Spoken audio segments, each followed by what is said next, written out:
Ready लागे थोड़े वापस है। रेवदर के लोकप्रिय विधायक बड़े भाई आदरणीय रतन देवासी जी, उपस्थित मेरे बड़े बुजुर्गों, भाइयों, युवा साथियों और प्यारे बच्चों, मैं सबसे पहले तो आप सबको धन्यवाद देता हूं कि आप लोग अपना कीमती समय आप लोगों ने निकाला और यहाँ पे आप बड़ी संख्या में मुझे अपना आशीर्वाद देने, मुझे समर्थन देने आप सब लोग यहाँ पधारे हैं। इसके लिए आप सबका बहुत बहुत धन्यवाद है।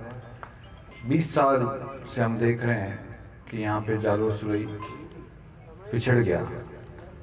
4 चुनाव जो लोकसभा के हुए हैं पिछले, उसमें चारों में भाजपा के सांसद जीत रहे थे। 2004, 2009, 2014 और 2019, और बदले में जालोर सुरई सांचौर को क्या मिल रहा था? क्या कोई बड़ी परियोजना दिल्ली से वो लेके आए हैं? क्या कोई बड़ी विकास की आधारशिला रखी यहाँ पे? कोई शिलान्यास कराया हो दिल्ली की सरकार से लाके? रेलगाड़ी की मांग आप लोगों की तो है ही है, जो सारे प्रवासी भाई रहते हैं देशावर, हम उनके बीच में जाके आए अभी पिछले महीने। आदरणीय विधायक साहब भी साथ में थे, पूर्व मुख्यमंत्री जी भी साथ में थे, तमाम कांग्रेस के नेता, हम लोगों ने प्रवासियों के साथ सम्मेलन किया, उनके हालचाल जाने। जो पीड़ा आप सबके मन में है कि हमारा जालोर से सांचौर 20 साल पीछे रह गया, वही पीड़ा उन सबके मन में है।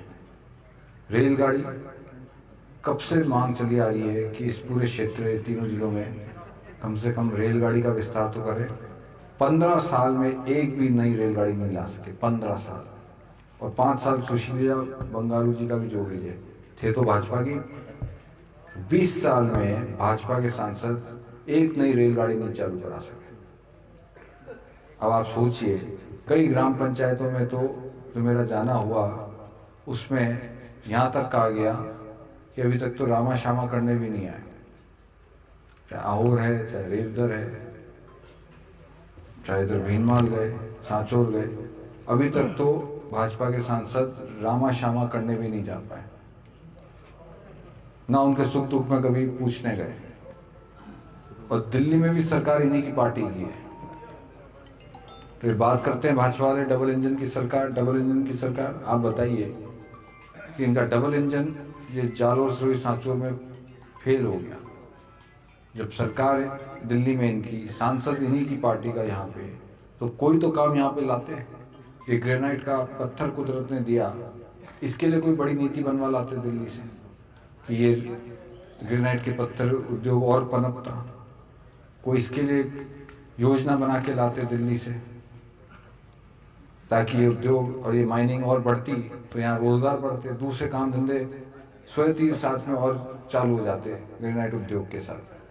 कोई काम, मेरा दावा है, इन 15-20 सालों में भाजपा के सांसद क्षेत्र के लिए दिल्ली की सरकार से नहीं ला पाए। और दूसरी ओर कांग्रेस की सरकार थी, आदरणीय गहलोत साहब तीसरी बार आप सबके आशीर्वाद से प्रदेश की बागडोर संभाली, मुख्यमंत्री बने। आदरणीय रतन देवासी जी ने रानीवाड़ा के लिए जो चीजें कही, वो सब कांग्रेस की सरकार ने ओके कर दी। कोई कमी नहीं रखी है, चाहे CHC हो, PHC हो, 10वीं से 12वीं क्रमोन्नत करना स्कूल, नए स्कूल 10वीं खोले, सड़कें, ये तमाम चीजें रानीवाड़ा में कोई कमी नहीं रखी कांग्रेस की सरकार ने। और शानदार योजनाएं रही, चिरंजीवी स्वास्थ्य बीमा योजना। आप सब समझते हैं कि किस तरीके से पूरे देश में गरीबों के लिए जो ये योजना आदरणीय गहलोत साहब लाए, 25 लाख का इलाज मुफ्त। अभी पहले एक मीटिंग में हम जाके आए, वो एक सज्जन खड़े होके बोले कि साहब उनका इलाज अहमदाबाद में हार्ट का 1 पैसा नहीं लगा। मगर आज क्या हो रहा है भाजपा सरकार में? अभी मैं आहोर में एक पंचायत में गया था, उसमें उप प्रधान जी वो बोले कि 3 लाख रुपए का बिल बना कांग्रेस के राज में, 1 रुपया भी जेब से नहीं लगा, पथरी का इलाज पेट में करा के आया, कोई पैसा नहीं लगा, 3 लाख का बिल पूरा माफ। और भाजपा की सरकार आ गई है तो आगे की कहानी सुनिए। भाजपा की सरकार आ गई है, वही व्यक्ति है, वही अस्पताल है, और वही चिरंजीवी स्वास्थ्य कार्ड है, और वही उसके पेट में वापस पथरी की तकलीफ हो गई, और कांग्रेस भाजपा का राज आ गया। 51,000 रुपये ले लिए जेब से। तो ये फर्क है कांग्रेस और भाजपा के राज में। और माताओं बहनों से आप पूछिएगा, अन्नपूर्णा राशन किट में क्या हो रहा है? राशन सारा गायब कर दिया है इन 3 महीने भाजपा की सरकार ने आते ही। ना उसमें धनिया है, ना तेल है, ना दालें हैं, ना नमक है, ना शक्कर है। और गहलोत साहब ने सोचा कि महंगाई के दौर में सरकार की योजना के तहत माताओं बहनों की रसोई में कुछ राहत सामग्री पहुंचा दें। तो भाजपा वालों के पेट में दर्द क्यों हो रहा है? यहाँ बड़े बुजुर्ग बैठे हैं, आज पेंशन का क्या हाल है, क्या हो रहा है 3.5 महीने में? जहां देखो वहां से खबर आती है पूरे राजस्थान से कि पेंशन 2 महीने से नहीं मिल रही, चक्कर काट रहे हैं 1.5 महीने से, 3-3 महीने हो रहे हैं पेंशन नहीं मिल रही। तो आप सबको ये सोचना होगा कि भाजपा को ये चुनाव में जालोर सिरोही सांचौर में एक बड़ा झटका आप लोग इस लोकसभा चुनाव में दे दीजिए क्षेत्र में। क्योंकि झटका मिलते ही तो भाजपा वालों का दिमाग वापस धरातल पे आएगा। धरातल पे आते ही इनको मालूम पड़ेगा कि राशन भी देना है माताओं बहनों को, पेंशन भी समय पे देनी है, चिरंजीवी में इलाज भी पूरी तरीके से देना है, पैसा नहीं लेना, इलाज पूरा हो, इलाज में पैसे की कमी नहीं करनी। तब जाके जब आप लोगों का झटका ये जालोर सिरोही सांचौर में आप दे दो, आपके आशीर्वाद से ये 20 साल पीछे धकेल दिया उसकी भी पूर्ति मैं कर दूंगा। कल मैंने मेरा घोषणा पत्र जारी किया जनता के सामने कि आपके आशीर्वाद से 5 साल में क्या क्या काम करना चाहता हूँ इस क्षेत्र के लिए, युवाओं के लिए क्या करना चाहता हूँ। ग्रेनाइट उद्योग को बढ़ावा देने के लिए विशेष मालगाड़ी ट्रेन यहाँ पे ग्रेनाइट विशेष गाड़ी का नाम दिया है। पशुपालकों के लिए मेरी सोच है कोऑपरेटिव मूवमेंट के तहत यहाँ कोई काम चालू किया जाए। विद्यार्थियों के लिए हर साल 20 होनहार विद्यार्थियों को हम CSR के माध्यम से बाहर विदेश में पढ़ाने के लिए भेजना चाहता हूँ। युवाओं को यहीं पे खुद के रोजगार के लिए प्रत्येक वर्ष 20 स्टार्टअप, 5 साल में 100 स्टार्टअप युवाओं के लिए चालू करने का मेरा सोच है। ये तमाम चीजें पहली बार किसी उम्मीदवार ने जनता के सामने लोकसभा चुनाव के अंदर उम्मीदवार ने अपने खुद का लोकल घोषणा पत्र यहाँ जारी किया है कि मैं जालोर सिरोही सांचौर के लिए ये मेरा विजन है, ये मेरी सोच है, मैं ये करना चाहता हूँ।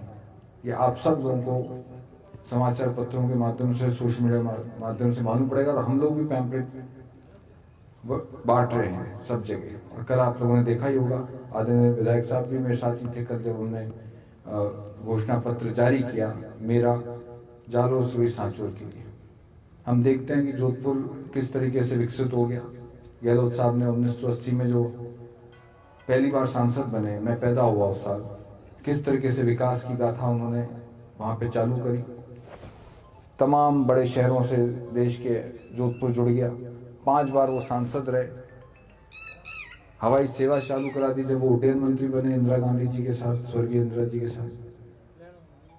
बड़े बड़े हाईवे, राष्ट्रीय राजमार्ग, आज यहाँ पे 15-20 साल में भाजपा के सांसद जालोर सिरोही के 15 साल में एक राष्ट्रीय राजमार्ग नहीं लेके आ पाए जो जालोर और सिरोही को जोड़े। कब से मांग चल रही है, मैंने घोषणा पत्र में वो भी लिखा है मेरे। ये तमाम चीजें आप सबका आशीर्वाद समर्थन से मैं आने वाले 5 साल में ये आप लोगों के समक्ष अपना वचन पत्र, कल मैंने उसका नाम दिया तरक्की एक्सप्रेस की। आप देखिए कि मैं चाहता हूं कि तरक्की की तरफ बढ़े जालोर सिरोही। हमने तरक्की एक्सप्रेस के नाम से हमने तरक्की एक्सप्रेस का गाड़ियां चलाई हैं सब जगह, कि हम चाहते हैं कि तरक्की की राह पे अब जालोर सिरोही सांचौर चले, तरक्की की राह पे आगे बढ़े हम सब लोग। ये पिछड़ गया 20 साल में। सुनते हैं स्वर्गीय बूटा सिंह जी, जैसे पूर्व वक्ता आदरणीय विधायक साहब कह रहे थे, स्वर्गीय बूटा सिंह जी जब थे इस क्षेत्र में कांग्रेस के सांसद, बड़े मंत्री भी थे वो दिल्ली में, उस जमाने में कोई बड़ी योजना दिल्ली की वो लाते थे, कोई काम करा के लाते थे। उनके जाने के बाद ये जो 20 साल का लंबा अंतराल जिसमें कोई काम नहीं हुआ, एक तरह से खराब हो गए 20 साल, पीछे चले गए हम 20 साल जालोर सिरोही सांचौर। तो आप सब अपना आशीर्वाद रखें, समर्थन रखें। मैं आप सबके आशीर्वाद समर्थन से 36 कौमों के विकास की बात करूंगा। आप सबके मान सम्मान को ऊंचा रखूंगा। तीनों जिलों के जनता का मान सम्मान हमेशा ऊंचा रखूंगा। आप सबके सुख दुख में हमेशा खड़ा रखूंगा। और जालोर से इस सांचौर में जो मेरा घोषणा पत्र है उसके हिसाब से तरक्की एक्सप्रेस आप लोगों के आशीर्वाद से चालू करूंगा। और 5 साल आप सबके आशीर्वाद से आप देखिएगा जालोर सुई को वापस पटरी पे लाऊंगा। बहुत बहुत धन्यवाद। जय हिंद। चलिए, धन्यवाद।